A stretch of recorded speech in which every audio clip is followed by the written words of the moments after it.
If everyone could take their seats, please. Staff. Was it help? Judy, would you mind pulling that door closed? Would you mind pulling that door closed? I call to order the regular meeting of the Board of Education of Community Unit School District 201, today, Tuesday, June 21st, 2011. Roll call, please, Mrs. McMahon. Mr. Armstrong? Here. Ms. Caparelli? Here. Mr. Charleston? Here. Mrs. Charlton? Here. Mrs. Hancock? Here. Mr. Price? Here. Mrs. Thomas? Here. If we could stand for the Pledge of Allegiance, please. Allegiance to the flag of the United States of America and to the republic for which it stands, one nation, under God, indivisible, with liberty and justice for all.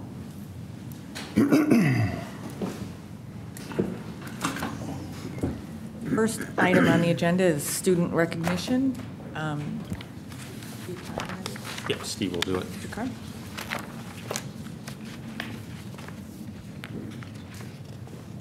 Thanks again for inviting me here this evening. We had a wonderful spring sports season and outstanding track performances from both our girls track team and our boys track team. But both of those performances at the state meet happened near the end of or as the school year is concluding, so we couldn't bring them to the previous board meeting. So we're in the middle of the summer, it feels like the middle of summer, and we have the opportunity then to recognize these groups. Our coaches were not able to make it this evening because they had commitments. But so it's my honor to recognize the students who performed at the state meet for us. For the girls track team, and none of them were able to make it this evening, Chloe Marshinsky, who's a sophomore, ran in the 3200, where she finished 10th in the state. So we expect big things as she moves forward in her career. Kate Arndt is a junior and led the 3200 meter relay, which finished 6th in place, and she was joined on that relay by Maggie Arndt, her younger sister, who's a freshman, Maureen Bailey, a sophomore, and Caroline Smirkowski, who ran the anchor leg in the 3200 meter relay. Caroline also qualified in the pole vault in the 300 hurdles. So it's a dynamite group. They're all coming back for us next year, and it's a group much like the boys team who trains year-round together, and it's just really an outstanding group. I know Steve Wolf is very proud of them. For the boys, I'm going to introduce first the young men who were able to make it this evening. Both of them are seniors, and both of them had outstanding careers with our track team. The first I'd like to introduce to you is Kyle Devine. He's a senior who qualified in the pole vault. So Kyle, why don't you just come on down? Congratulations, Kyle. Thank you.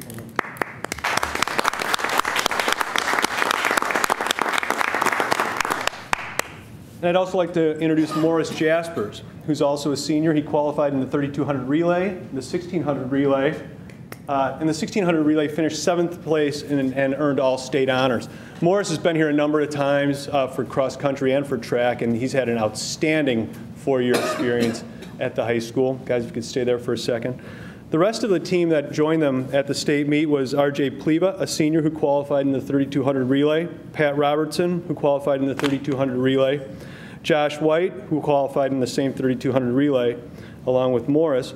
We had Tim Dahl, who's a freshman, who ran, who was the lead leg in the 1600 relay and also qualified in the 400 meter run. Scott Dvorak, who's a senior, he anchored the 1600 relay and took 6th in the 800 meter run. Scott was a 4-time state meet participant, so he had an outstanding high school career. And then we had Henry Arndt, who was a senior, who ran the 3rd leg in the 1600 relay after he finished 11th place in the 1600 meter run, which was just after his state championship in the 1300 meter run. So Henry had a wonderful weekend. I think all the guys had a great weekend. You know, as a largely senior group, and our boys team has been together for a long time. Coach Kaplan and Coach Wolf have really crafted them together, but really a lot of the bonding has been put together by these guys who, you know, kind of formed a strong bond as freshmen.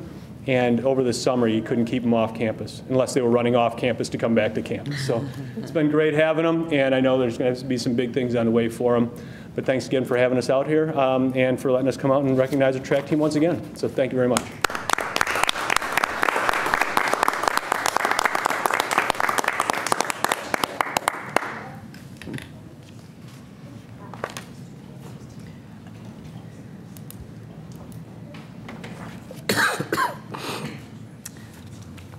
The next item on the agenda is approval of minutes. The chair will entertain a motion to approve the minutes of the May 24th, 2011 regular meeting of the Board of Education as presented. So moved. Second. All in favor? Aye. Any opposed? No, motion carries. And then in your orange folder is a copy of the closed session. The chair will entertain a motion to approve the minutes of the closed session of the May 24th, 2011 regular meeting of the Board of Education as presented. So moved. Second.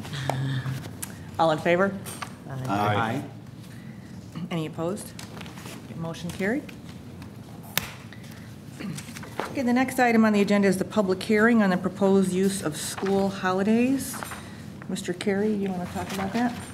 Sure, this is a modification of a current waiver the district has. Recent legislation now allows for school districts, in the past, the waiver would sunset. Now, later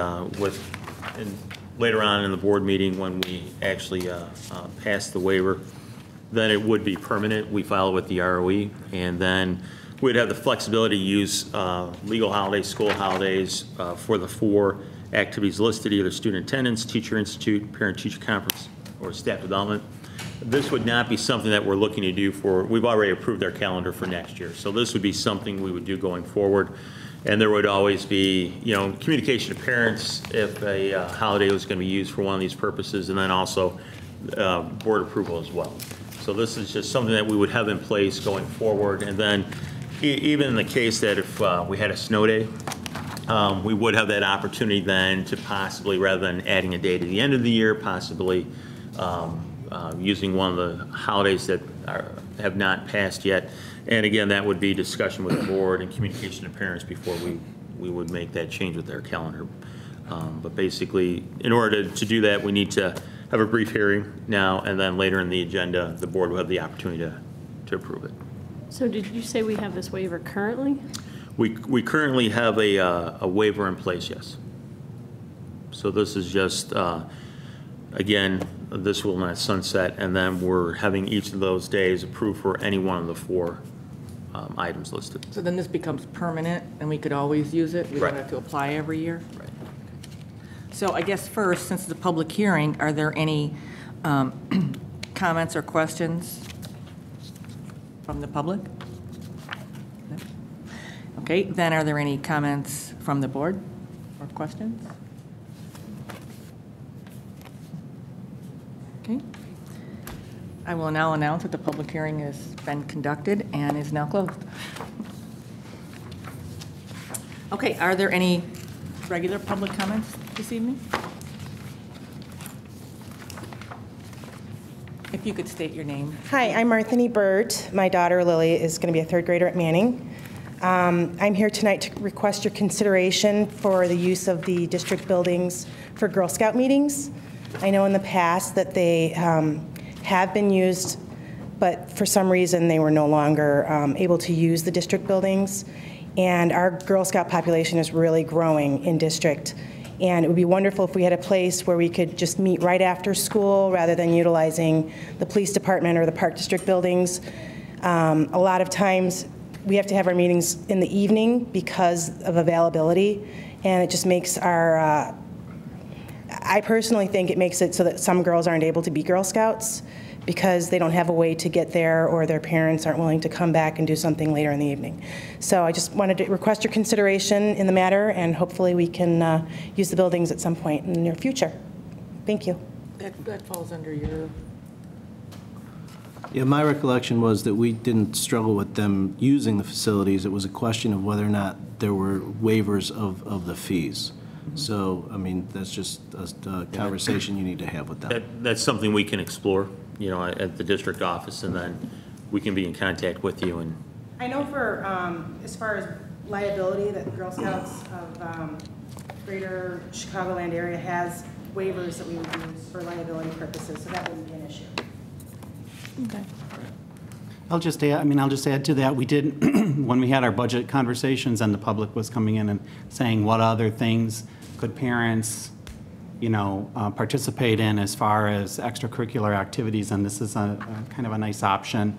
It really doesn't take any school resources other than the use of the facility, and so I hope we're able to, I hope this works out.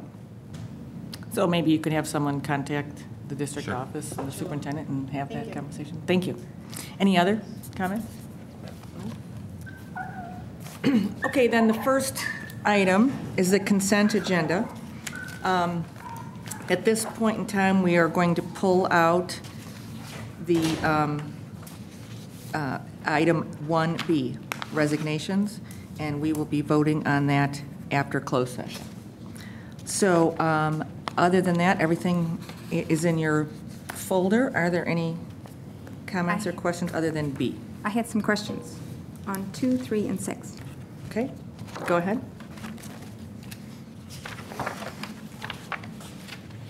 With 2, if I can get myself there. Obviously, there's a cost containment, or that this cost isn't being contained, it's increasing, it's 10% this year. What does the district, can't read my writing, sorry, hang on. How does the district come to this provider? How did we choose them, or how did Gerber come into being? They are the firm that the district has used for the past several years. They're also the firm that our insurance cooperative uses. This is not mandatory insurance. Some insurance cooperatives require school districts to have this coverage in place. Our cooperative, SKIP, does not, but this is the same firm that they use as well and would recommend to us to use if we chose to purchase it through them. We happen to purchase it outside. The rates are the same whether we purchase it on our own or go through them. Is the cost based on a claim, the increase based on a claim situation? No, it's just the fees, I think, based on what they determine they need to cover their costs. And it's the same for all districts. It's not based on our experience or anything. It's just their cost of doing business. And is this money consistent with what we expected it to be? Is this what we Yes. budgeted for? Or what Yes, it's in line with what we've paid in the past. And while the percentage is large, the dollar amount is not. But we're 16% in 2 years. I mean, that's, for something that's not claim-based, it seems Yep. high. Yeah, and a couple of their board members had questions. We can go out into, I can look in January and go out and search do a little bit of research on a couple other firms and see what type of coverage they provide, and then we can compare where we're at. So I will, if the board would like, I can put that in my January to-do list to look at that. Okay, thank you. Number 3, it's the self-workman's compensation insurance, kind of the same thing, only a lot bigger increase. There's a 30% increase this year. I thought, if I recall, we did something last year, we did some training to try to reduce the claim. Well, we have, unfortunately, our experience modification factor is a 1.05. Obviously, you'd like to be at a 1.0 or below. If you were below, would be even better. But we have 5 large claims outstanding, and we have, as a result of some of the claims that we had earlier this year, I did some training, had actually the workman's compensation people come in, do some training for our custodial staff on slips, trips, falls, ladder safety, those types of things. We continue to encourage that type of thing and making sure that when they're doing lifting, moving items, things like that, that they're working in pairs, not alone. We'll continue to have those types of trainings as well, and I'm sure based on our modification, the pool may even give us an additional training based on some of our experience. Now, we are working to try and get some of those claims resolved and closed to decrease our modification factor. And really it's the severity of the claims. They're excessive, the nature of them. How far back do they stretch? A couple years. And so one of them was closed and was recently reopened, and so we're working on that to see why that was reopened. Is there a cost to the training?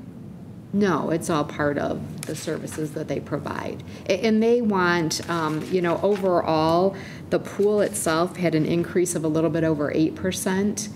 Ours was, significantly higher at, 20%.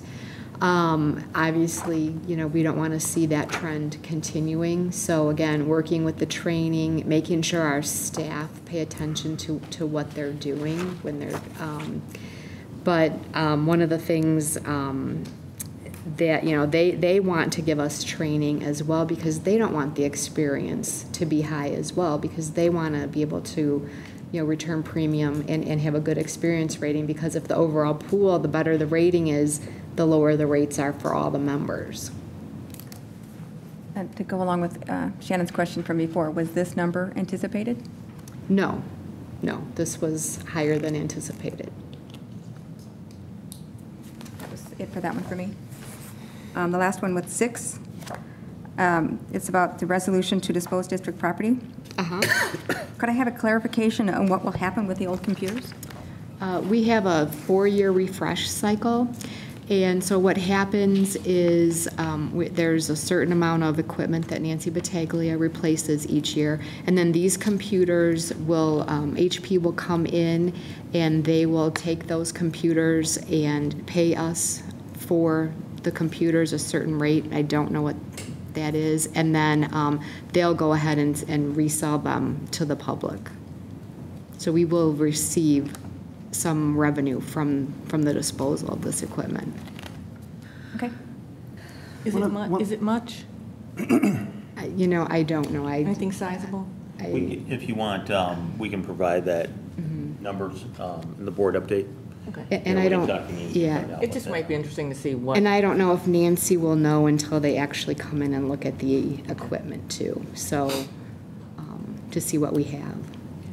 I guess my question or thought on this is the notion of the refresh cycle. And I know there's issues, because I did send an email to Nancy about it, and I know there's issues with the computers going out of warranty, but just because they're out of warranty doesn't mean they all, go out of service at that, when the clock strikes midnight. So how does the district, review that and whether that's still the optimal refresh cycle? I know computers used to be more obsolete than they seem to be of late. The computing capacity is so much more that the tasks you're asking them to do, you've got more capacity than you'll ever use. So technology doesn't necessarily become inadequate, I guess. Yeah. So I was just wondering how you review that refresh cycle. Well, and some of the things that Nancy mentioned were related to other technology that we have in the district. So some of the older machines aren't compatible with some of the new technologies that are coming in. And I think these gateway computers are kind of fall in that realm. I think it was some of the streaming capabilities that they wanted to do. They're not quite, they were just on the cusp of some new technology. These are just on the other side of that. And so that's one of the reasons, again, for the 4-year refresh cycle. Clearly that's something, you can look at. You try and a lot of districts do a 3-year refresh cycle. So it's really kind of what the board's comfortable with, maybe where you're, what resources you have available. I know Nancy has scaled back the refresh this year based on budget constraints. We're also not getting rid of the monitors and things like that. We're keeping keyboards and mice and things like that so that if there are items that need to be replaced, we have ones that we can easily swap out. Again, monitors aren't being replaced, just the CPUs. And so that, definitely is something that, we can continue to look at to see if we can put some of those types of that refresh off. But at some point, too, then you wind up, you want to try and, keep large segments of your equipment in the same era because each one is a little bit different to set up and monitor and things like that. And given the cuts that we've made in our technology staff, normally prior to this year, we had 3 full-time technicians. Now we have 2, and we also had a summer helper, and we don't have a summer helper this year. And so it becomes a matter of, human resource, people resources to be able to manage the technology and any repairs that would need to be done on the equipment, or if you have to outsource it at some point, sometimes it's cheaper in the long run to replace than to try and refix it. And we own all this equipment, so we're selling it out. Yes. And it's depreciated from when it's purchased? Mm-hmm. Yes.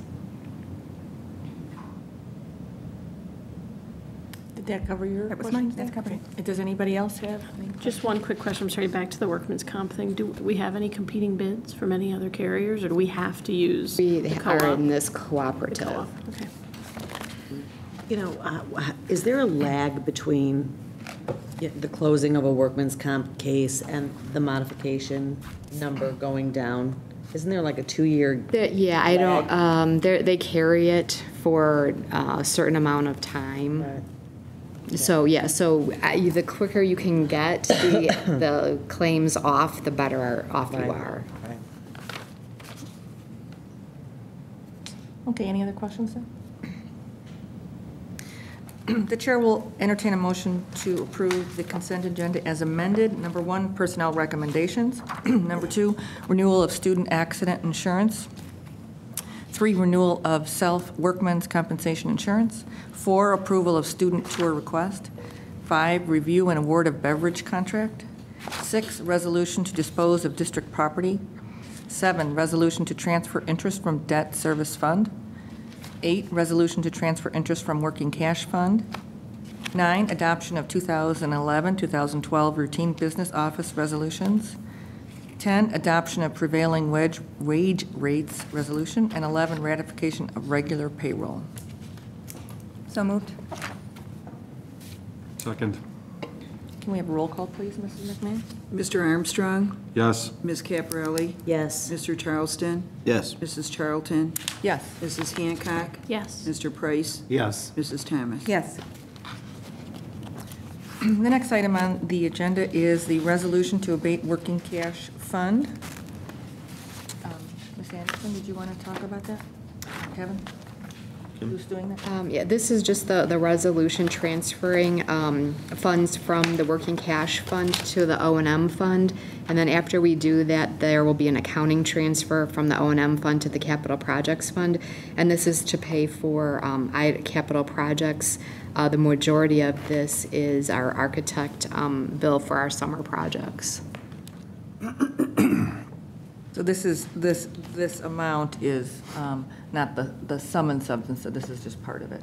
Right, yeah, and in the past, the district had abated everything all at once, but you really need to do it as you're making those expenditures.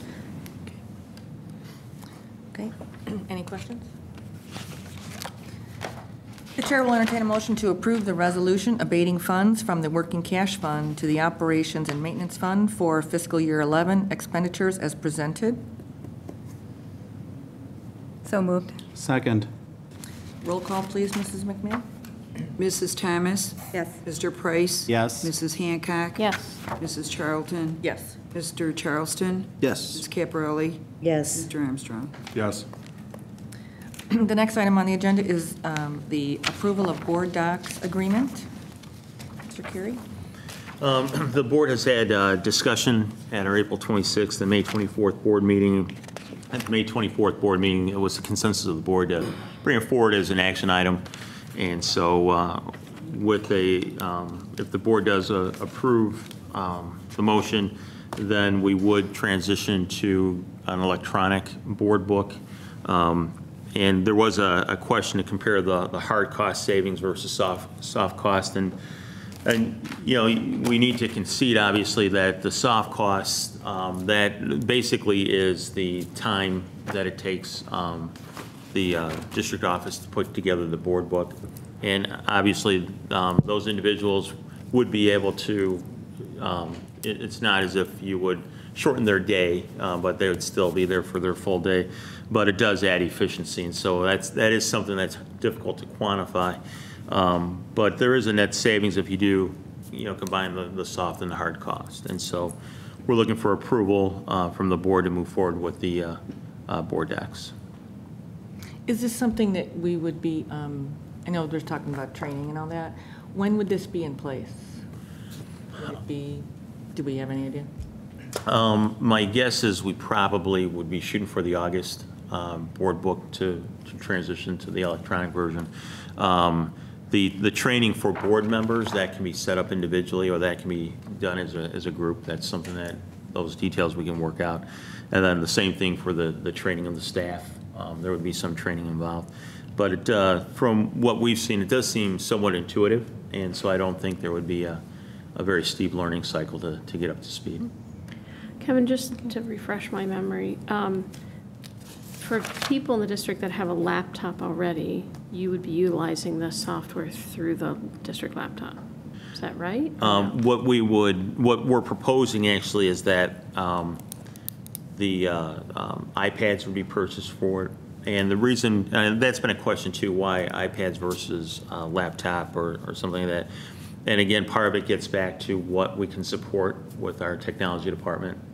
The iPads are easier to lock down so that it would be basically single purpose use. And with laptops, there may be, the evolution where it grows from just being a tool for the board meeting, but possibly could evolve into personal computers, and that's something that we're trying to avoid. Viruses and maintaining, it's more difficult with laptops versus the iPad, and so that's why we'd be recommending the iPads. Yeah, but I think what Shannon was asking, I think the proposal was to buy 10 iPads, but I think there's 16 books, so the other 6 are going to district employees via their machines. Right.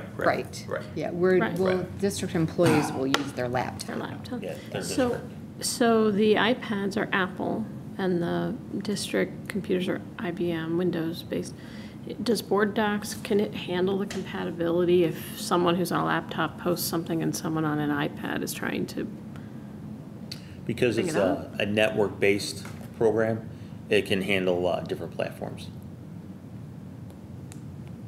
I'd like to thank you guys for doing the hard cost, soft cost analysis. At a certain level, the soft costs actually, I have to acknowledge that the soft costs in terms of the amount of time that Judy and the central office staff spend on these books is real, and it would actually be more compelling to see it in the number of hours spent, because those are real to me. Having said that, the hard costs on a net basis over 4 years, including setup and then including the replacement set aside, is $7,668 over 4 years. That's $1,900 a year, and my difficulty at this point with this is and other things that we're going to consider over the next several months before we actually have a budget and all that other kind of fun stuff, is that to the extent that we consider items in a vacuum, we look at this and we say, for $1,917 a year, we're buying value, real value. It has real value, but we also don't have a budget that's balanced. In fact, every hard dollar that we spend at this point is coming out of reserves. There's no new revenue to cover this. This is just us spending money to do this. No question about the value. It's a question of, at some point, we have to bring forward a plan to balance the budget. And lacking a conversation about what that looks like in terms of budget cuts, in terms of additional revenue, whatever it is, this puts us that much more in the hole. It comes from reserves.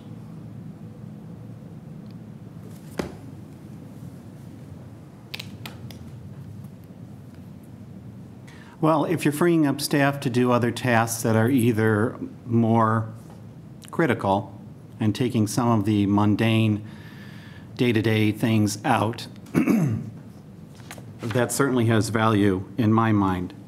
I also think, when we talk about technology, and, this gets back a little bit to the refresh cycle, are we really going to be replacing these iPads? Maybe we will every 4 years, or maybe they won't need to be. They're used for a very limited purpose. So I don't, see them necessarily wearing out, although time will probably tell on that. So, conservatively, it's in here. Part of the reason we moved to the Village here was to take advantage of technology for our board meetings, including obviously the televising of the meeting, and also to have available the document viewer so that the community could see in a little more detail what goes on, and we can help educate them concerning the issues that face our district. So I think this is just another part of that technology piece as it applies to the board. And, soft costs, I think, are real costs when it comes to putting people to their most effective purpose. So I think it is not necessarily a drain on and may not prove to be the drain that you anticipate it to be. I would have to say, I thank you also for putting together the hard and soft costs, because I've actually been in the district office when the binders are being put together, and there is a great deal of work that is being done for the board meetings and stuff. So I would think that where it is called soft, I could imagine the additional tasks that might be able to be assumed. The one thing that I think that I find interesting about this is that, there have been situations that have come up that it would be very helpful for the board to be able to retrieve information. And I think something like that came up at the last meeting or something. So I think to the extent that there is true value in this, it was also brought up to us a safety issue too about documentation. So to that regard, I think that not only is there value in it, but to the extent that this is being brought to us for a number of reasons, I think it sounds like it's going to be a good move for us. I guess I would just say that, a lot of times in our own lives, in order to save money, in order to save a larger sum of money, you have to spend some money up front. And that's all this seems to me, is that we have to spend some money up front to save some money in year 2, year 3, year 4. Except that we're not. Right. We're out of pocket every year. It depends on how you look at it. Right. But you still got to replace them. I mean, you can pretend you don't have to, but you got to replace them. And you have to keep paying somebody to do, it's a matter of how you look at it. It's an accounting preference. It's cash. It's also probably the cost of doing business, I would think, as is most things that we talk about. And just, Joel, I appreciated, mentioning the village. Part of the consideration coming here, though, was that it was free. I stated when we did that I was in favor of moving it, even if it did cost us some money to do that, because of the value it had for our community. So it's a matter of your perspective and how you look at and the value you place on certain aspects of the tasks we do. Again, just speaking for me and only me, it's taking money out of our savings or out of our reserves. That's what it is. Are there any other comments? Yeah, so I agree that the board docs are hugely valuable. Just everything that can be gained by doing it has been outlined very clearly. The only real concern that I have is kind of what Dan alluded to, is the idea that we're voting to spend money that we don't have to spend before we have done some of the finance committee and some of the more judicial, detailed work on our financial situation. I think board docs are inevitable. I think we will get there, and I hope so. Personally, I pray to God that we will get there. But from a planning and an organization of how you do things and how you choose to spend money, I would probably say we have some work to do on our financial details before we start voting to spend money on what's more convenient for the people sitting at this table. So I wouldn't compare it to coming here, because coming here was such a huge impact for the community. I agree, it would have been worth money even if we had to do it, because it was so many people benefited, such a broad change in how the board does business. You know, board docs is a much more limited scope of people that it impacts, and granted, it impacts some of us significantly more than others, but I'm just a little concerned that we keep voting on things we want to spend money on before we're spending the time and energy on, these are our expenses, these are programs, these are revenue opportunities, some of those other things that are going to be painful, I think. And, you know, they're tough conversations. It was acknowledged in the first Finance Committee meeting that some of these conversations are tough conversations. And I think, personally, I just think that some of that should take place first, but before we, you know, make some of these investments and you know, move forward on some of this. That said, I do think board docs is inevitable. I mean, I think it will come. I'm just not sure that it's a small amount of money. The problem is if you do a small amount of money every meeting, 2 meetings a month over a course of 6 months, it gets away from you quickly. That's $8,000, but you know, next time it's this, next time it's that. It's a truck, it's iPads, it's a lot of little things that add up. That's my only concern. I think the program's fabulous. Any other comments? Okay. Do you have anything else, Karen? No. Then we will take a vote then. The chair will entertain a motion to approve the subscription for Board Docs LT and the purchase of related materials as presented. So moved. Second. Roll call, please, Mrs. McMahon. Ms. Caparelli? Yes. Mr. Charleston? No. Mrs. Charlton? Yes. Mrs. Hancock? No. Mr. Price? Yes. Mrs. Thomas? No. Mr. Armstrong? Yes. Motion carries then. The next item on the agenda is the superintendent's report.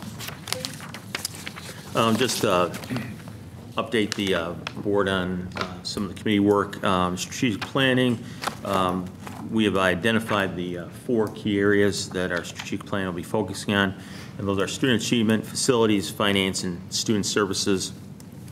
And now the work of the group is focusing on areas of strength and weakness already in those areas, and then we'll begin that process identifying areas to improve and start to flesh out the plan and the action plan for that.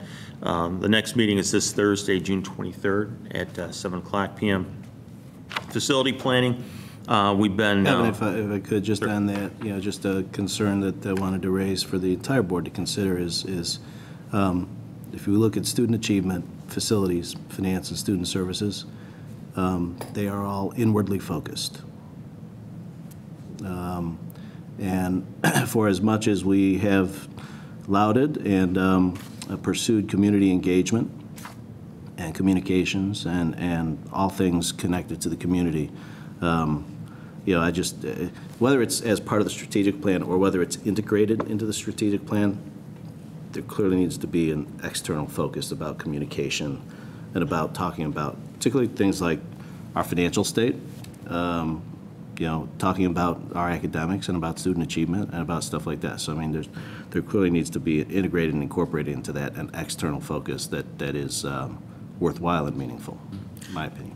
Right, and I think you'll see that evolve because a couple of the other areas that were identified, communication technology was another area.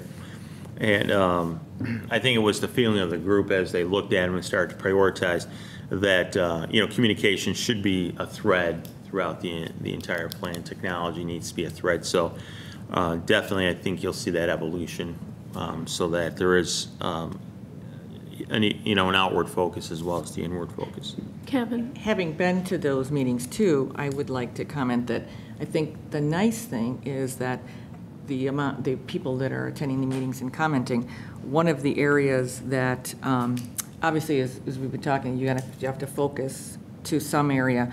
But one of the things that I've been hearing is that whereas there's always room for improvement, that there is talked that the increase of communication has been helpful. But I would like to comment for people that haven't been there that these are clearly, there are so many other areas that would be encompassed under some of these categories. And all those items will be looked at. However, as Kevin had talked about at these meetings, you have to cull it down to some reasonable place to have that conversation and put in your strategic planning. So I think we are going to be looking at some of those other areas too. Kevin, one of the things that you had mentioned in the strategic planning meeting, the last meeting that we had, is that you were glad to see a couple of these things didn't pop to the surface because there is the approach that they should be threaded throughout. Is there an opportunity within each of the 4 groups to say, we would like to see a communications and a technology component of the work you're doing? So instead of sort of leaving it to chance and hoping, right. I can tell you I sat on the student achievement discussion and we did talk a lot about communications. Right. It did naturally go there, but I wouldn't want to take the chance that it naturally goes there for each of the 4 groups. I would want to say, these are 2 things that are important to us. Communications, I mean, as Maria, as you commented, there's been a lot of focus on that over the last couple of years. And we've acknowledged that's important to us as a board. We maybe want to set the expectation with each of the 4 focus groups to say, this needs to be a piece of your topic so that, we can make sure the expectations are actually realized. Mm-hmm. Exactly. That would be helpful. Yeah. Right, and we can do that at the 23rd. We can, put that out there to make sure that people are thinking along those lines. So definitely. With regards to the facility planning, the committee broke off into subgroups focusing on individual buildings in terms of strengths and weaknesses. And now at our next meeting, Steve Cashman said that as a large group, we'll do the same thing and refine that process. And that ultimately is going to assist in prioritizing and again, shaping that long-range facility plan for the district. I do have to apologize. It's listed as June 30th. It's June 29th at 7 o'clock. And we'll make sure that before this, we do the post packet. We'll make sure that's corrected for the post packet as well. But June 29th will be that meeting at 7 o'clock at Manning. Our climate committee had our initial meeting talking about some goals and objectives for that group. And right now we're going through a process. Part of it is we do have some what I would call indirect data. You can look at discipline rates, referral rates, and suspension rates and those types of things. But we also have to get a better handle on direct data, which typically is done through surveying of students. How do our students feel about our buildings, and surveying parents, our parents, and then also our staff as well. And so right now the committee is working on that process, developing those tools so that we can begin that. The parents piece we'd be able to do prior to the start of the school year. It's probably going to be best to do it with students once we get rolling with the school year. And so that next meeting is July 5th at 7 o'clock.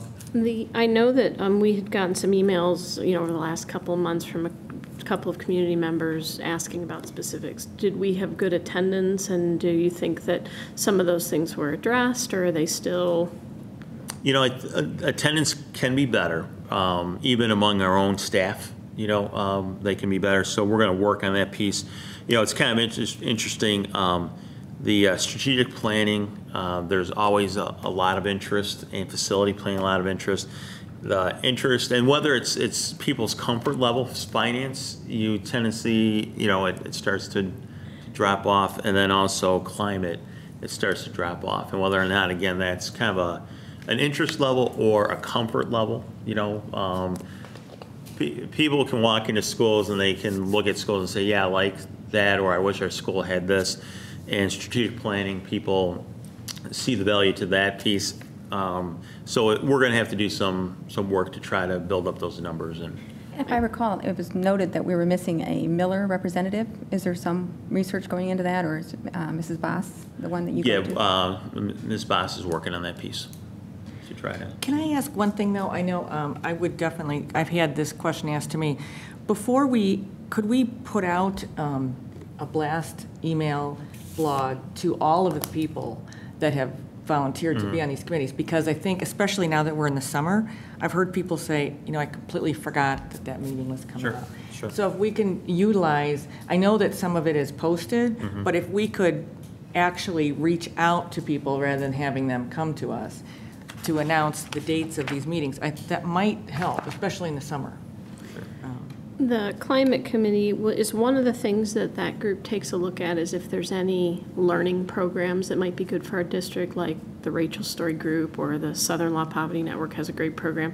Is that something that this group then looks into? Right. Once you kind of get the data and the feedback and you identify areas of concern or areas to improve, then that's part of the process is, okay, how do we address? So what's the plan? How are we going to address those areas? And that would be that opportunity. Because I think some of those programs aren't necessarily designed for places that you identify a deficiency. They're designed to enhance and improve wherever you are currently, whether good, bad, or ugly. I mean, even if our surveys come back and say everyone's pretty okay, most of these programs really exist to ride on top of whatever your current level of satisfaction is with those topics. And some of them have at least garnered a lot of attention, their success rates. I couldn't tell you how accurate they really are, but I certainly know there's a lot of programs out there for districts that, talk about how you treat each other and climate and some of that type of thing that. Yeah, definitely. I think it's important to, specifically with that committee, that we are crystal clear on what it is, because it started out, I think, as the discipline committee and then melded into the climate committee, and I think there's some confusion as to what the goal really is of that committee. And isn't there a separate discipline committee? Is something different, isn't it? Or Right. is it? Well, originally, kind of really backtracking a little bit, the district had a handbook committee originally, and that morphed into a discipline committee, and then kind of lost focus of the handbook piece. And so in the spring, what we had talked about was going back to an original handbook committee, which the sole focus is looking at the student handbook, but then, and rather than looking at a quote-unquote discipline committee, look at a school climate committee, and so that's the evolution, and that's why we have the climate committee. But is it the same thing? Is it the discipline committee morphed, or is the discipline committee a separate thing and climate's a separate thing? I guess my preference is we're not going to have a discipline committee, we're going to have a climate committee. Okay, just checking. And so the focus is on, creating positive climates. And one of the things I mentioned to the committee was the fact that, the focus of any school district is teaching and learning. And school climate impacts that learning environment. In order to have quality teaching and learning, we have to have a positive climate for our students, for our parents, for our employees. And so that's what the focus is on developing the focus on positive school climate, consistency when it comes to the discipline piece, consistency within our buildings of how we handle situations and deal with situations. That's part of it. But the focus is creating that positive school climate. Finance Committee, we've had our initial meeting with our committee, and our next meeting is June 27th, 7 o'clock. And actually, Kim is facilitating that meeting. But at this next meeting, we're going to talk about the Education Program Review Technique, EPERT for short. And again, we've talked a little bit about this at board meetings. And it's a tool. It's a tool for us to take a look at the things that we do as a district and that impact student learning, and also look at it from basically asking 3 questions. If funding was reduced for a program, what does that mean? How does that impact student learning and the student life? If you were to maintain, or if you were to actually add additional revenue, what that means for our district. And so it just allows us to take a look at the dollars that we're spending and where we're spending dollars, and are we, most efficient.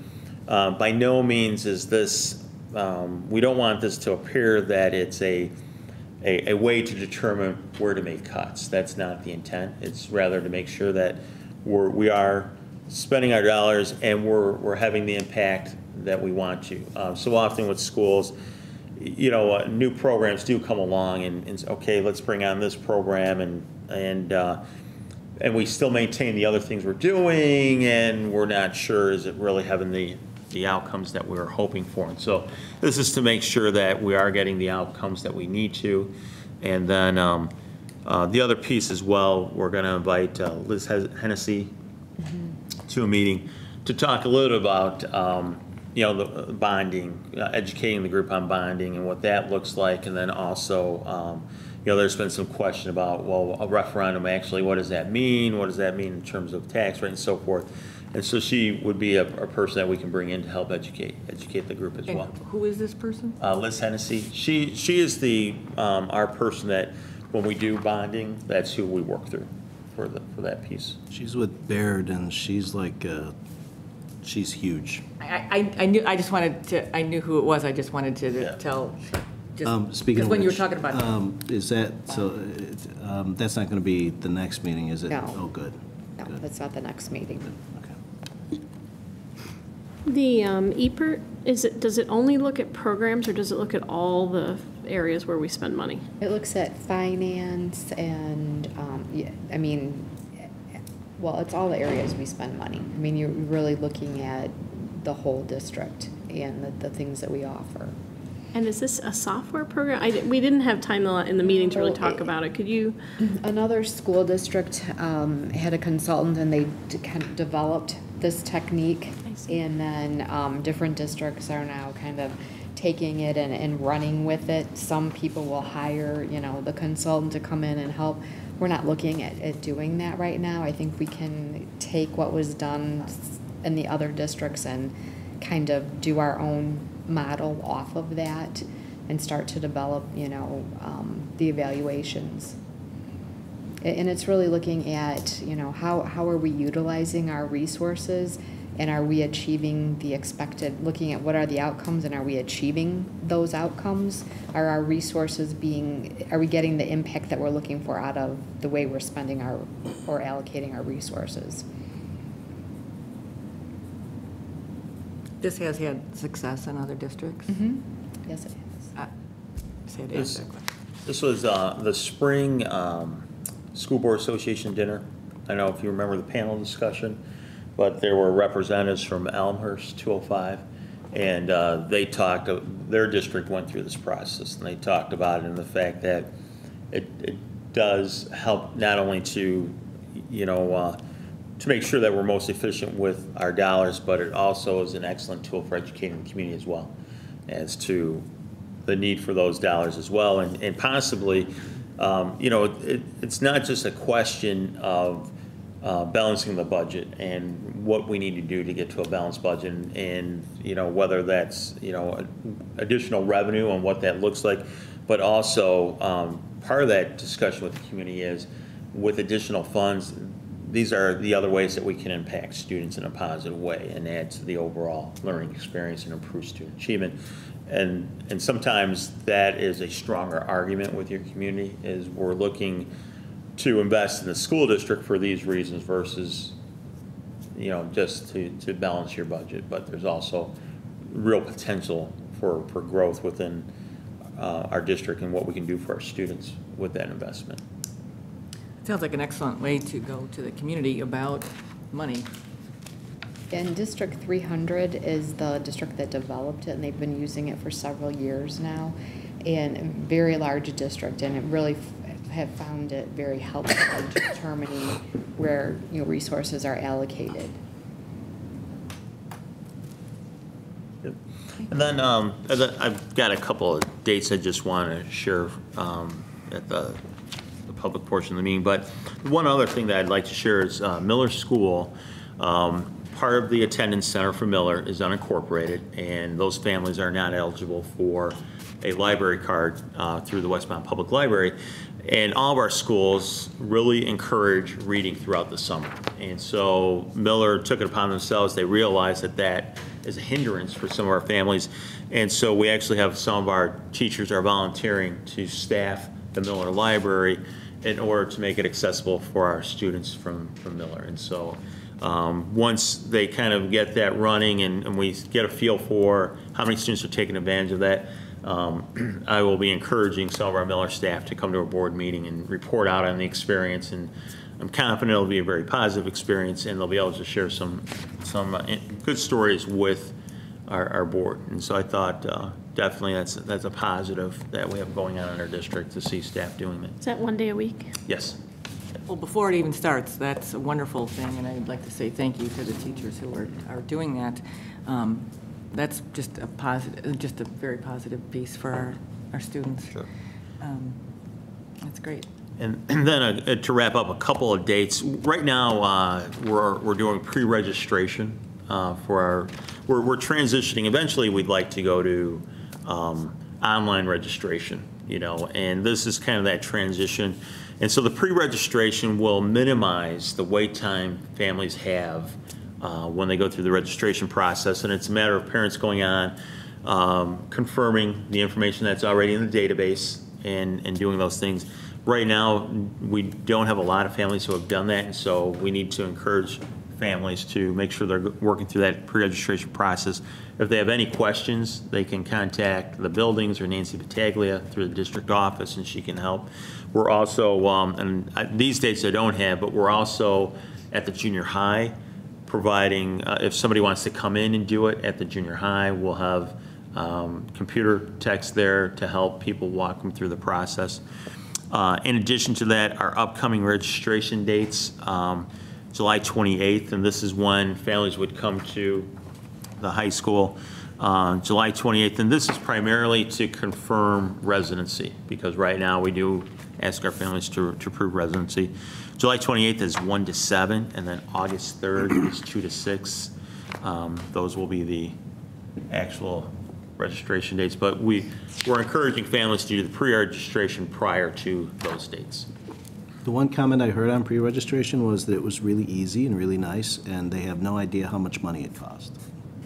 Right, right now, we're just doing updating the forms, and then later on, we sent out a rather lengthy informational message in the registration packets, and kids either got those mailed home or the information is online, and in the elementaries it went into backpack mail, and explaining the process, two-part process. Again, we're trying to create some efficiencies through the district, and once all of the schedules are into the system, then they will be able to go back in and pay online. And we're encouraging people, as many people, to pay online as well. And that's later. Those dates, I didn't bring them with me, are outlined in that pre-registration Yeah, I think informational sheet. The point this person was making to me Right. was, there wasn't a number at the end of it that said you're going to owe this much. So that was the thing that was just a Yeah, little bit. and that's the second phase of it. It's where we've had to implement things in two phases. Next year, it should all happen at once. That's the goal.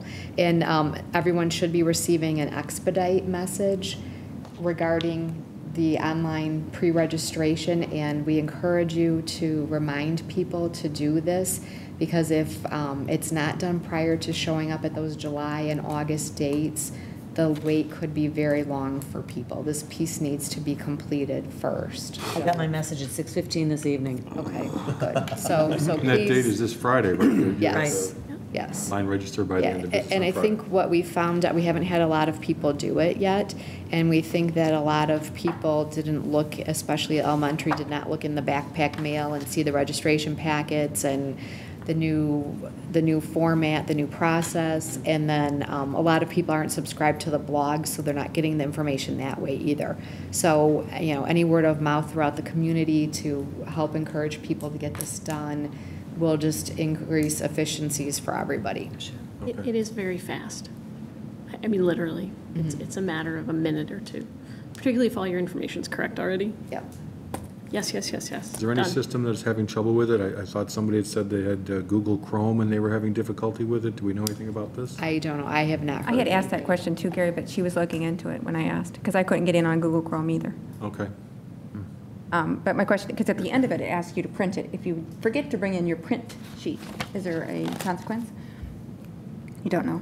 I don't know. Okay.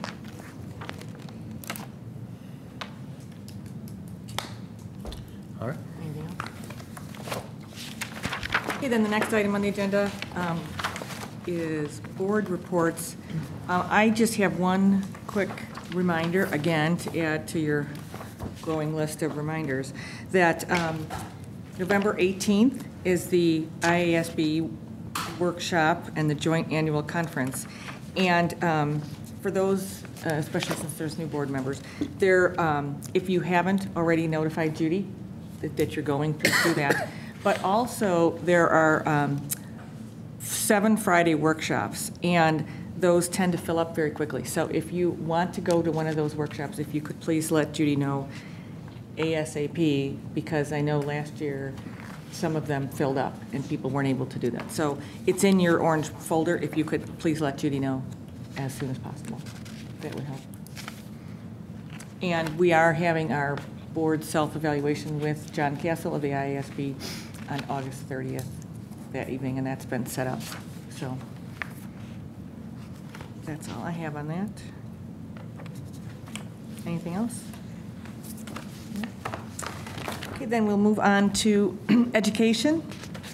Start with the SACID Board of Control update. Mr. Price? All right, the last SACID meeting was May, and there's another one tomorrow, so we're lagging almost by a month. But the topic that was discussed at the SACID meeting had to do with technology, so it kind of fits into what we've been talking about tonight. And it has to do with the assistive technology department that SACID sponsors. The area of assistive technology includes both devices and services as defined by the Individuals with Disabilities Education Act. Students with disabilities have a right to a free and appropriate public education, and that is defined as more than just the physical access to the learning environment. It means access to the curriculum. Assistive technologies can provide that gateway for special needs students. And assistive technologies run the gamut. They can be very low tech, from paper and pencils to boards that erase, or to computer hardware and software programs. Assistive technology encompasses several education areas, including physical access, writing, reading, and communication. Assistive technology in physical access can include things like particularly large or different sized computer trackballs that students with limited mobility can operate for computers, things like touch screens and ergonomic keyboards with maybe large, very large keypad. Assistive technology in writing can include word prediction software, speech-to-text software, and portable word processors for students to participate more effectively in writing classes.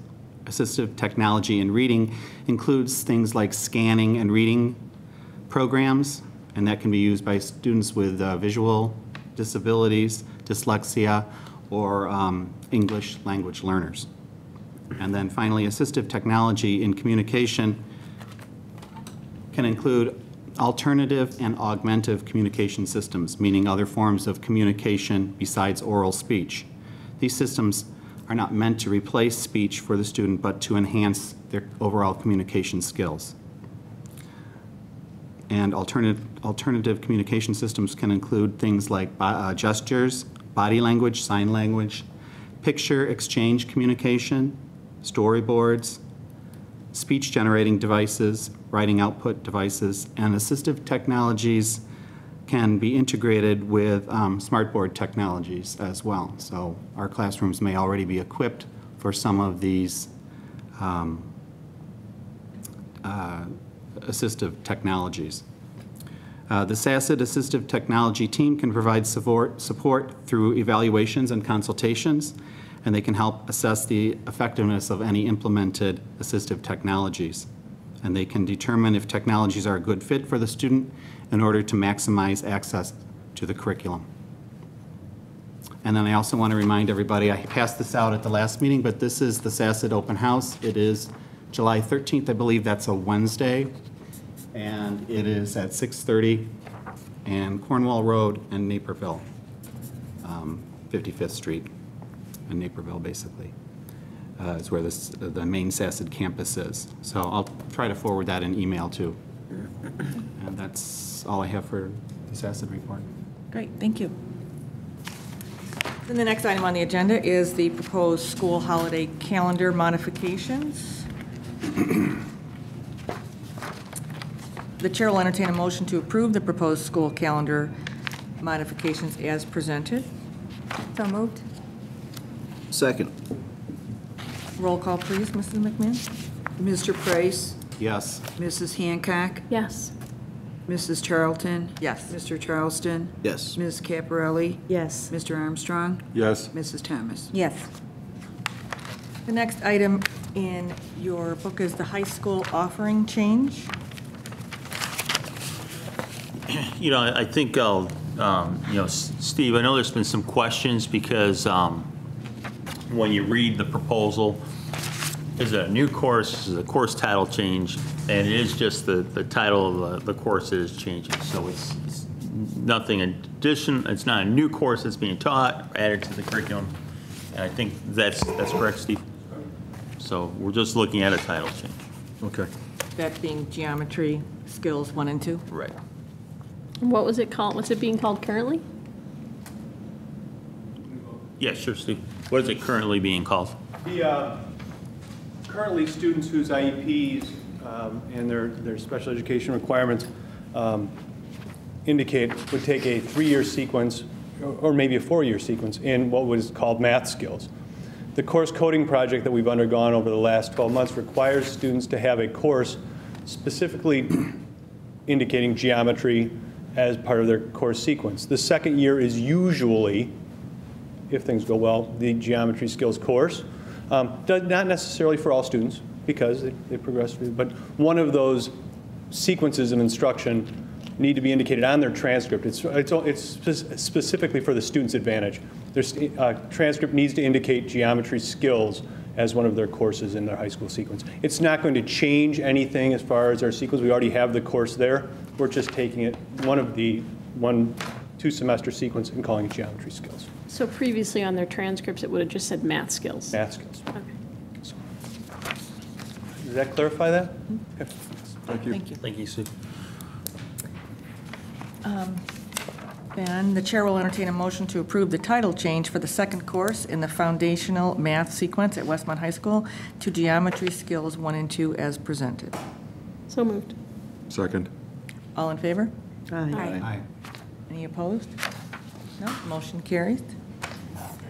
The next item on the agenda is 2012 summer school discussion. There was a request to have just a discussion regarding summer school, the consideration of summer school for the summer of 2012. And so that's why it's being brought to the board. Obviously, if there is a desire to have a summer school program of some nature for 2012, there's got to be some planning in place and, some idea of what it would cost the district, those types of things, so that it's not next May and we're saying, hey, how about a summer school program? So this way we would, could start that process and start to take a look at those things and bring some information back to the board prior to that time, so that if indeed there is a desire to go down that road, we have a plan in place. And so with that, that's more or less the reason for the discussion. How does this fit in your EPERT thing? That, and when you start talking about reinvestment into the system and so forth, that would be a question that could be asked if, in terms of what that program would look like. And, if you're, there are different types of summer school programs. Some is credit recovery for high school students. Sometimes it's geared more towards enrichment. Sometimes it's geared towards, students so that they don't regress too much over the course of the summer. So, the focus of that program, and ultimately what it means to, student achievement, that would be something that could be considered. Well, I'll just share a little bit.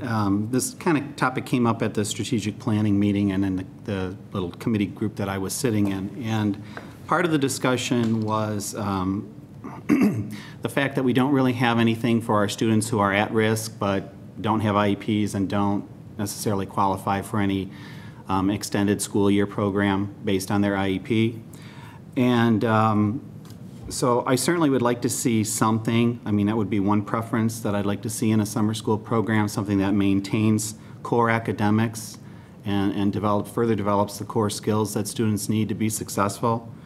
And we also talked a little bit about some collaborative partnerships that we could have, possibly with other educational institutions, to offer enrichment opportunities, partnerships for our advanced learners. So those were kind of two avenues that we at least kind of tossed around a little bit.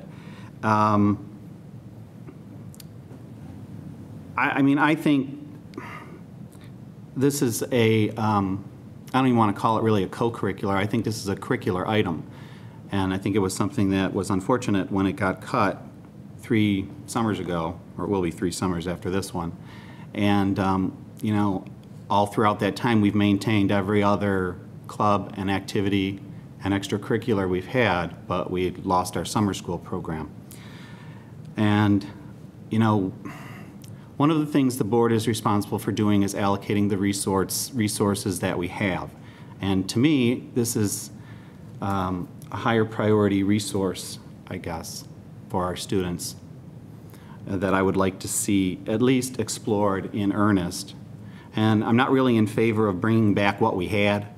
Right. I'd like to really, you know, enhance it, see it enhanced a little bit, changed, and maybe exploring these other options. One thing came to mind is we had that brief presentation at the Manning Awards program. Mrs. Volpe, I believe, got up and talked about the Compass Learning Program and the pilot study they had going. You know, can we integrate that into a summer school, you know, some sort of summer school program? Some of the resources that we've already spent money on that we have, can we use them more efficiently, more effectively, and certainly in an alternate time during the year? You know, I know these things cost money, and I think that's, you know, gets back to priorities. But I sat a couple meetings ago when the board voted not to raise fees for parents by $35,000 and wondered how many summers of summer school could we have had with that money. And so it's a matter of how you look at things. And when it was originally canceled, you know, it was suggested that parents could just go get tutors for their kids who are struggling academically. And I just think that's not a message that we should be sending our community as a board. So those are some of the things I think we should think about as we consider this.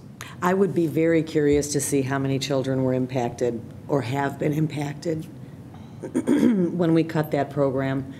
I'd be as curious to see how many families did go out and secure private tutors or contracted with Sylvan or all those suggestions that were made and what we do with these kids over the summer.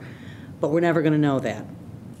So I think it's critical that we have a summer school program in some way, shape, or form. I think we have to. Kevin, the Climate Committee was talking about doing all different types of surveys to teachers and students and everything. It seems to me like this would be a question, or maybe a few questions we could add onto the different surveys, you know, to the teachers. What type of curriculum should we put on it? To the students, to the parents, you know, have you been doing other things, or would you support a summer school program? You know, I'll say I was kind of glad to see this in our book, especially in light of what you're saying, Kevin, in terms of, you know, we don't want to be talking about this in May. Because I think if we think about what we talk about, is that our job is to allocate resources to teach our students. One of the last things the teachers say before they leave the kids at the end of the year is, make sure you continue to read, you continue to write, you continue to do your math facts and things. And I think one of the things we heard over and over again, even the fact that the Miller teachers, bless their heart, are giving up their time for that. I think it is imperative that we do something throughout the summer months. And one thing I know that we heard when we had budget cut meetings years ago people were not really interested in keeping what we had because what we had didn't work.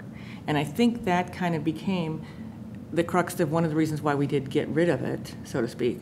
But it would be just phenomenal if we could find a way to do this. Obviously, it would take teachers, availability of teachers, availability of resources. But the one thing Mrs. Volpe did talk about at that meeting was how those students really, they came in the morning hours and just achieved so much. And we already have that Compass Learning. And I will say too, at the strategic planning, that is a question that has come up a number of times about summer school. So if we can look at what do we already have? I mean, obviously everything is a question of money, but talking about one of the things you're talking about, if we had resources, how would it affect people? Now, obviously, there's a million conversations on the table now, facilities, finance, and everything. Sure. But at the same time, we have to continue to remember the students that we have.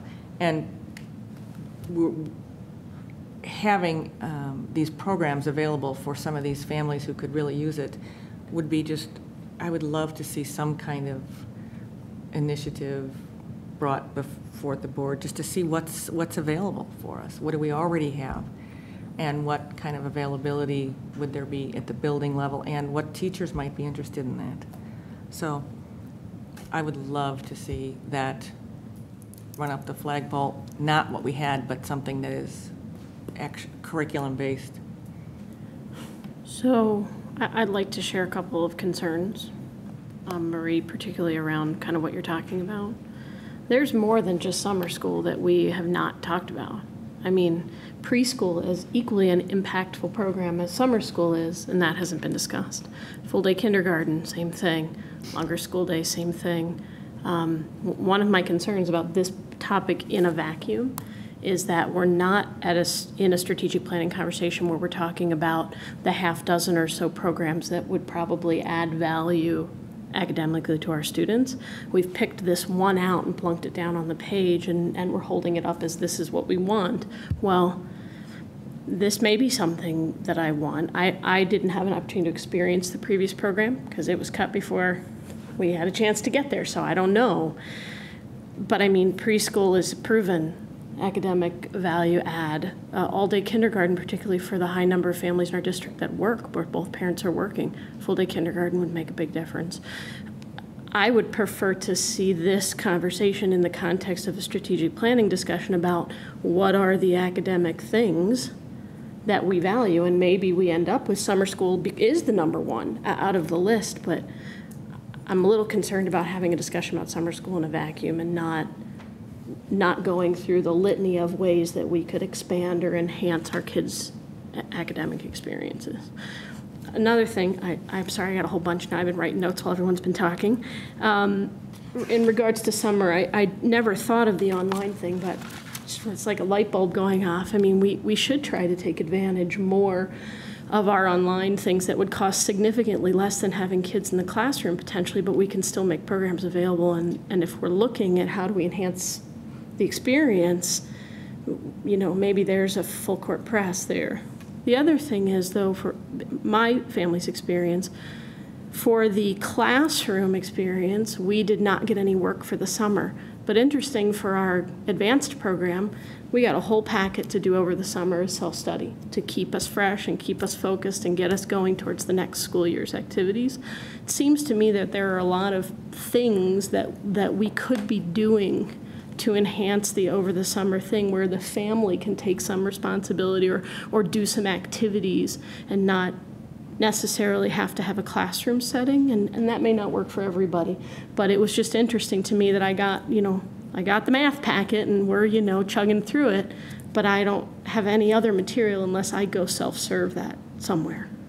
So, but I'm a little worried about just talking about summer school. I really want to talk about all the ways that we should be enhancing the offering for our community, not just this item. Well, and I will say that that topic of early childhood education, preschool education, full-day kindergarten has come up to a certain extent in the context of the Facilities Committee and possible uses for the South School building.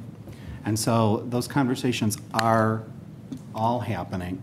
And I don't know if I mean, I kind of understand what you're saying about we need to know everything before we can make a decision about Not one thing. everything, But I but- think this is, we can pick and choose some things and say, yeah, this is probably an important piece that we can get rolling on, at least, and we're certainly not committed to anything other than planning and investigating at this point.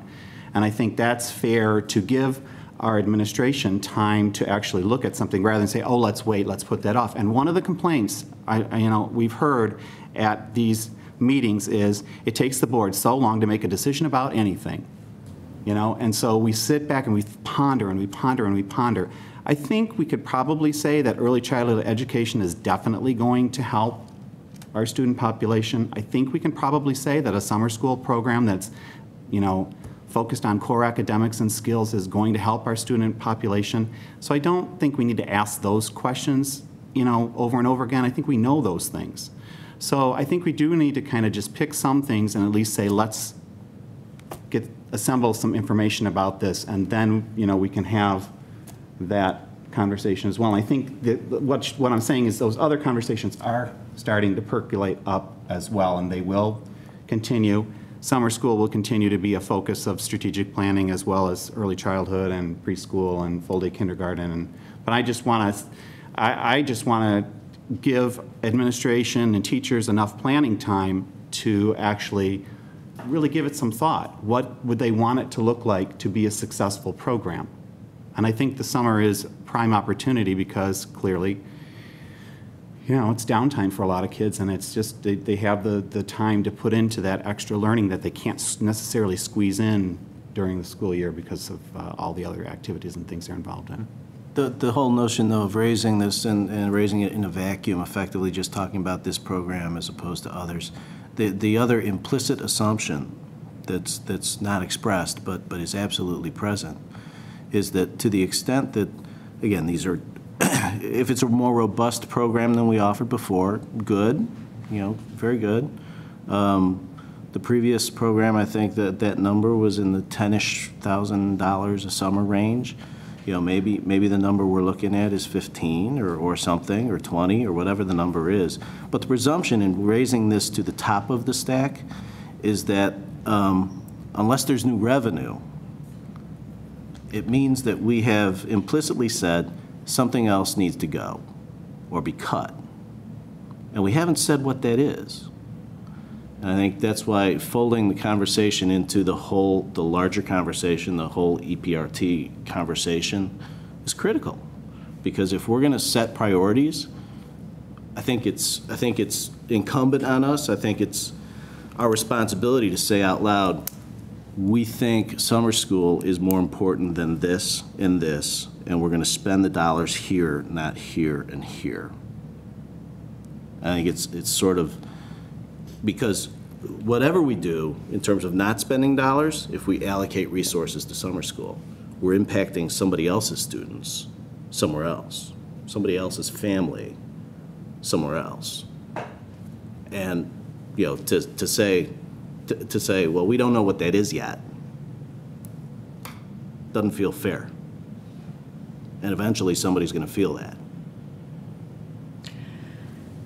I have to say, there were a lot of families that felt that in a really big way 2 years ago when they cut the summer school program. Because there's an awful lot of kids who fall through the cracks and tumbled backwards over the course of the summer. And, at the time when I was fighting to save the summer school program, I was told that by a sitting board member, we're not doing it well anyway, so why wouldn't we just pull the plug on it? And that's exactly what we did. Rather than try to improve the way we were doing it, and at the time it was a $9,000 cut. $9,000. So, a lot of people were impacted now for 2 years, almost we're going on the third year of a major impact for some of these kids. Well, I think there's, to go back to your point about we weren't doing it well, I think there's an acknowledgement of that by virtue of saying we don't want to bring back what we did before. Oh, exactly, right. And that's fine. And again, but to me, it's this global conversation. We can have, look, I think Shannon is absolutely right. If we were to raise early childhood in a vacuum, everybody would be for it. If we would raise full-day kindergarten in a vacuum, everybody's for it. If we're, and if we raise each issue in a vacuum, we spend all the money. And right now, all the money is coming from reserves, if we just add. At some point, we have to say out loud, we either need new money or we're going to cut some programs somewhere else. And I think it's incumbent on us to say what we're going to do. Well, but, I think if we think about, like, everything that's been said so far, number one, at the strategic planning meeting, I actually was sitting at the meeting, at the breakout that was talking about facilities. And I'll tell you, that certainly came up, that early childhood and full-day kindergarten and all that. And the question has come up over and over that, perhaps we put it out to our families and maybe there's a cost to that. Yeah, I mean, these are program ads. I don't, Right. I guess my point is I don't only want to look at summer school. I don't want to just suddenly pull summer school out and say, okay, go research this. We have a half a dozen, maybe not quite that many, program ads that are real added value that we can prove through research across the nation are real added value. And if there's time and cost and money and facilities, resources associated, we should know what those things are. We may very well come down, actually I'm sure we would, to choosing between A and B. I want to know what my choice is. I don't want to have A and say, okay, I mean, I'm a huge supporter of summer school. I was devastated when the program got cut because we never even got to use it. I mean, I missed it completely. But at the same time, we have X amount of dollars, and I mean, I hate to say it, but we can talk all day long about how great all these things are, but if we can't pay for them, I don't understand how we're moving forward without resolving that issue. Well, I think the question is, though, and all these things are pointed, but we are doing that. We are meeting, we are having these discussions about that. But while these discussions are going on, and thank to everybody who's attending these meetings and giving their input and answering surveys and that, we have to remember that we're here to educate our kids. So then I would ask that you look not only at one program. We have 4 things or 5 things that we think are legitimate value adds. Then that's what we should be looking at and say, here are things that we could add to our student experience that would have significant value. Not just administration, look at this one thing and tell us what it cost. $9 grand, 10 grand, whatever the number is. And I agree with you, Shannon, and I think one of the reasons I'm as passionate as I am about this specific thing is that these kids are already in school. They've gone through their 8 or 9 months of first grade, second grade, third grade, and all of a sudden they break for the summer and they lose, 35%, 40, 50% of what they've just taken in. I'm not and these are debating the kids with value of summer established, school. Established IPEs, social issues, whatever the issue is. And the fact is, we took it. Right. We took it from these families. But I'm not debating the value of a summer school program. That's not at all what I'm talking about or my concern. My concern is a little broader and more encompassing, and it has a financial component. We need to know. And if we have, let's say we have $10,000. Let's say we had a program or something, we were able to cull out that money and say, we can put this towards academics. I want to know what my 4 or 5 choices are. I don't just want to know that this one thing would cost this amount. And we may very well end up back to this is the program. That could be the case. And I don't think it has to go on over years. And I'm not going to take that personally because I wasn't on the board when those comments were made about things take too long. But we do have a responsibility to do some research and to know what we're talking about, not just to move forward. So I think there's a happy medium between it takes too long to do things and having enough information to make a responsible decision. And there's a balancing act there that needs to be struck. I think if we postpone for the larger conversation, it'll be months and months down the road, and then we'll be at May and we'll say, hey, what about summer school? So we know this is something we could implement without, any facilities piece or that sort of thing that could complicate some of the other. Sure. Longer school days, another thing that could be implemented without a facilities impact. We could do early childhood without a facilities piece. I mean, there's plenty of facilities to do early childhood somewhere. No, again, I think rolling it in, and the EPRT conversation is going to happen immediately. I mean, that conversation is going to be about, let's look at our programs now. And that's the broader conversation. I think, and again, to me, that's a compelling conversation. That's a good conversation to have because that looks at everything not in a vacuum, but in total and in whole and says, hey, where's the greatest value? Let's go. So Marie, my request to you is really to be looking to the administration to have a little broader look at what are the things we may want to offer. Don't just go and investigate summer school. Let's look at the 3 or 4 or 5 things that have been talked about for years, long before I got here. These are all things that have been talked about as being tremendous value adds, and if we're going to get some information, let's get it and look at it holistically. That was all I was asking from you. So let me, I absolutely agree. So Kevin, question. Since this is in your world, let's talk about this a little bit. There's some curriculum pieces here. I have real trouble by saying if we add something, we have to go find and kick someone else out of something. I don't think that's I get nervous about that conversation personally. So I guess the question is, we've had these discussions, and obviously these discussions are going on all over the country. I guess if to look at longer days, obviously we'd have to look at the teacher contracts, what's in there, things like that. Can we get some kind of preliminary stuff in the fall? And, I mean, I know you're not just sitting around doing nothing. Right. But these are things that have been asked about, they're curriculum-based, all of these kind of things. I mean, are there schools out there doing full-day kindergarten that are charging for that? I mean, I think I've heard that. I mean, is that could be a possibility? I don't know. Right, and I think, because of what we're involved in this summer in terms of strategic planning, facilities, all these things, and you're right, some of these conversations are starting to take place, and so my guess is that out of those conversations will come some direction to look at, the summer school piece, to look at the EC piece, the kindergarten piece, and those types of things. And then, then obviously looking at the program, and then the next question is, okay, now how is it paid for? And then you start having those kind of conversations. And in terms of tuition, I know with early childhood programs, that is not an uncommon practice. There are some students legally you need to educate, and then, the ideal program is what's called a blended program, where you have students with IEPs, students who are at risk, and then students who don't fall into either categories, those 2 categories. And so there are opportunities to look at a tuition-based program to develop that blended program.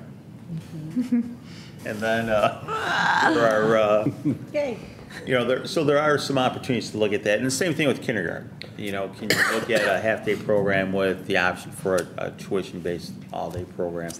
So there are definitely some possibilities, and I think it is, I like Shannon's comment about, looking at things in a vacuum, but truly looking at various programs that we can improve the overall experience for students, and then bringing that to the table and saying, okay, these are some options out there, and these are some ways of funding these things, and then, having those discussions and seeing where we're at. And I think for the summer school thing, we very quickly, shortly after this night, would want to know, what is the timeline? If we as a community have the money and the inclination to move forward with a 2012 summer school program, when do we have to know that and decide it? And same thing for preschool or full-day kindergarten. What are our dates and deadlines that we have to meet if we want to implement any one of these core programs that we're talking about? Typically, those decisions are, March, for the most part, is the month we do staffing, and we make those decisions. And we have some preliminary idea of budget-wise what's going to be happening, and those types of things. So, and that's when Kim really starts to begin that process of developing the budget for the next year. And so I would say that, our end point, we would like, the study and gathering information and data to bring to the board. You're looking at that March timeline, so that ultimately decisions made, okay, summer 2012, we're going to have a summer school program. This is what's going to look like, and this is what's going to take to staff it, If we want an all-day kindergarten program, this is what it looks like, and this is what it means and what's going to take to get it underway. Same thing with an early childhood program. So March is kind of that timeline that you're looking at. Okay. But I mean, when you talk about programs like that, and if you are looking at collaborating with other entities, I mean, you're probably going to need a little more lead time than March. Right. Oh, no, I mean, that's the kind of jump off Decision point, date. decision Yeah. date. So, right, those types of, reaching out to other organizations, other entities, taking a look at what it would mean for, what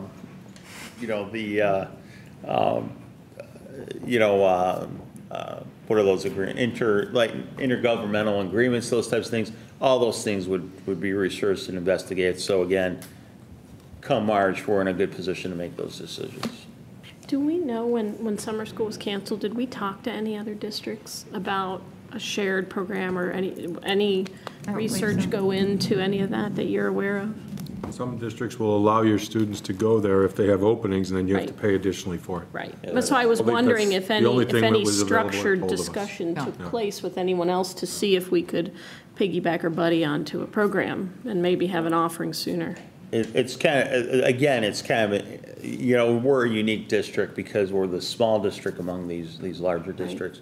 When you do get into very southern Illinois, it's not uncommon for, like through your regional office of education, to coordinate that among different districts and to pull resources and similar to how we do our, help me, Steve, the tech center. TCD? TCD, similar to TCD. TCD is, several districts working together to help fund that program, and then it's also grant funded. Well, you see more of that happening with the early childhood piece, those types of things. Southern Illinois, or like a summer school opportunity for students. And typically for us, we're small. Our neighboring districts are large enough they can support their own type of a thing. So, we can work on that piece and see if there's any opportunities with other districts if it becomes cost prohibitive for us to do something ourselves. And the other thing is we did have this program, and then we don't, but we have everything else that we had at the time of these cuts. And so I look at it a little differently than we got to find money to add this back in. I know that's maybe not fiscally the way you'd want to look at it, but from an educational standpoint, that's kind of how I look at it. And, my preference would be I will say that I believe summer school program would benefit our students, and I would like you to, investigate options and come back to the board with those options, along with any other options that the board would like to consider, whether it be through the strategic planning process or not. But I'll say right now, I'd like to see something come for summer school. It's not entirely true to say that all the other clubs survive, because a number of clubs and activities have been cut over the last 2 to 3 years. And one of them that I personally bemoaned was chess club at the high school level. Yeah, it might have been was that an attendance thing? I don't remember cutting anything. There were a number of them that were attendance and opportunity and activity based, but there were others that weren't, and they were just dollar based on the stipends that were attached to them. So I don't remember any cuts of programs or extracurriculars that we intentionally made. Some may have been by default. Lack of participation, right? But again, we can go back and take a look at that, but I think the short version of that is certainly those conversations weren't held in a vacuum. They were held over long meetings with a lot of other stuff on the table. I guess I would have to vocalize that I would really see that summer school benefits a great deal of students. And, we do offer, right now, we do offer kindergarten, half-day kindergarten, we offer early childhood for at-risk children, and that many children come to our schools with preschool, a year or two of preschool. But I also have to say that I think summer school is something that we are lacking. And I was torn when we were talking about it before because we didn't want to see it go. However, the way it was, there wasn't a lot of value to it. But there was some value to some people. And so it was a sad thing to see go. So I would have to state that we have a lot on our plate right now, but summer school is, that's like a hole, I think, that I would like to definitely see filled. Well, that certainly helps the whole district, not just one particular area. I mean, Miller, Manning, the junior high, the high school, would all the potential students would benefit from that program. So we're back to our laser focus on summer school, right? So that whole discussion was then pointless because you've just now redirected administration back to summer school. So I'm just Well, I'm trying to saying I'm understand, comfort- I'm because we just saying- had a huge discussion about the value of looking at a half dozen or so offerings, and the last two comments both were, look at summer school. So I'm just trying to understand. Well, I mean, it's just a matter of how you go about doing something. I think you can do it both ways.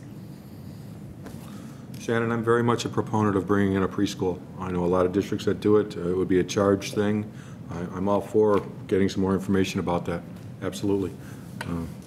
Talked about that for a long time, so I certainly would agree with that also. Thank you. And I think I'd have to say, And Shannon, I spoke specifically to that issue at the Facilities Committee meeting, so it's not like I'm saying it's one or the other in my mind. I'm just saying, we talked, and Kevin even said, okay, this is a good approach, and then we just went back to, well, let's look at summer school. So we're going to walk out of this meeting, and I want to make sure we have clarity around what it is we are asking to look at. And I have a lot of clarity around what I'm interested in looking at, but I'm not hearing it at the table. So I want to make sure I make that statement. just as a point of reference here, this whole item here is for discussion purposes. So we have not voted on anything. No one Marie, I has- know that. But I mean, I'm just kind of talking about clarifying. the direction that we're Right. giving the administration as far as time and effort and research, and how we go back to the strategic planning committee, which will probably have to take on some of the, discussion around these topics, is not doing this one. And And I think what we're hearing is the opinions of 7 people. Am I correct on that? And so we're asking to take a look at some of these things, because part of it is we don't want to be talking about it next year at the end. Yep. I think everyone, I mean, I'm hearing we've that a all lot of agreed to people that. Right. agree that these are valuable pieces here. So. Good. Sure. Okay, next item is finance. There's not a whole lot different this month than there have been in previous months.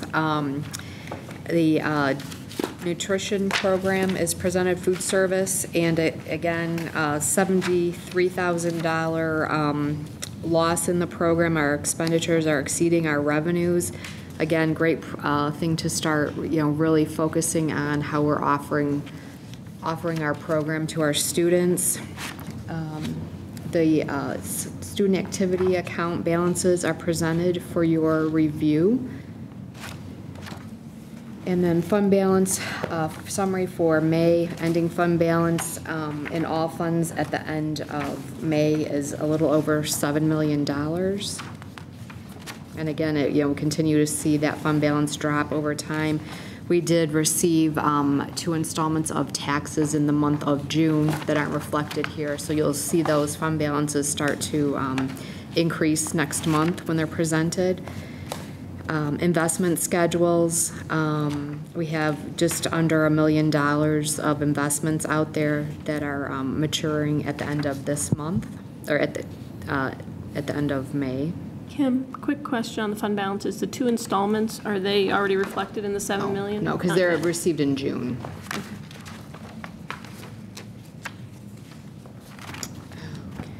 And then in terms of just a financial update, again, state continues to be behind in their categorical payments. We received word this month in May that the governor has decided to put a reserve on the 4th quarter regular and vocational transportation reimbursements to school districts. He has this authority under the Emergency Budget Act, and that expires on June 30th. We don't know if that's going to continue for fiscal year 12. What that potentially means is that the district, there's a potential the district will not receive those 4th quarter payments for transportation. And when we look at transportation revenue, the state's vouchered $183,000 to the district that they haven't paid us. And The outstanding payments, that amount is for 2 of the 3 outstanding categorical payments. It's highly unlikely that if we receive the 4th payment, that amounts to about $94,000 in revenue that we won't see, and we've not heard anything more on that. Can the governor hold that fourth quarter funds indefinitely? He can just keep re-upping his freeze? Yeah, yes. Now, last year, we didn't receive our payments, and then finally in December, we received them. It's anybody's guess as to if we will receive those in next fiscal year for this fiscal year or not. So, and, we'll look at that as we, prepare our budget for next year and then figure out where we may have to, infuse some revenues into our transportation fund.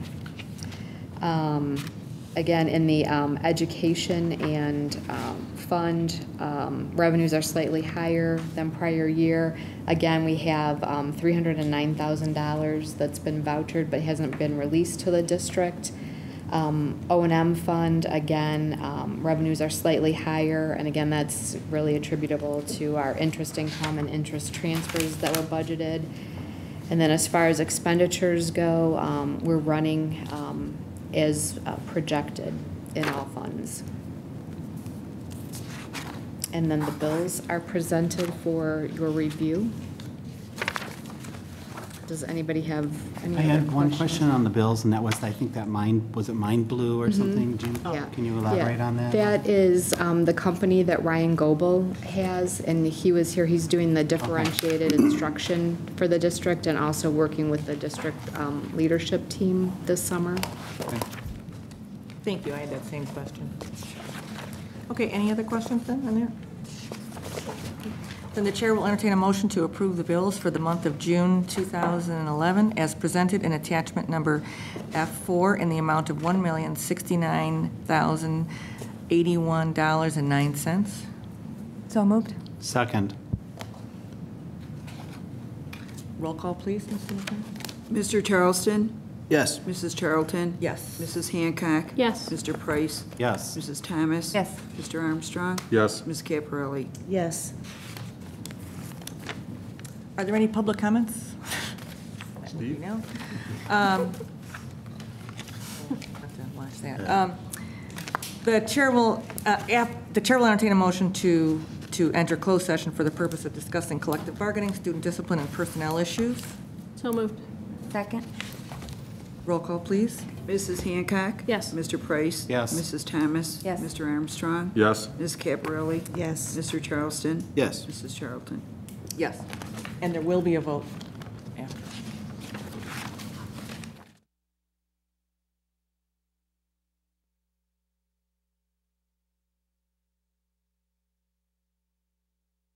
Okay, we're back in session. The chair will entertain a motion to approve the salaries for the non-union, non-certified employee group for the 2011-2012 school year as presented. So moved. Second.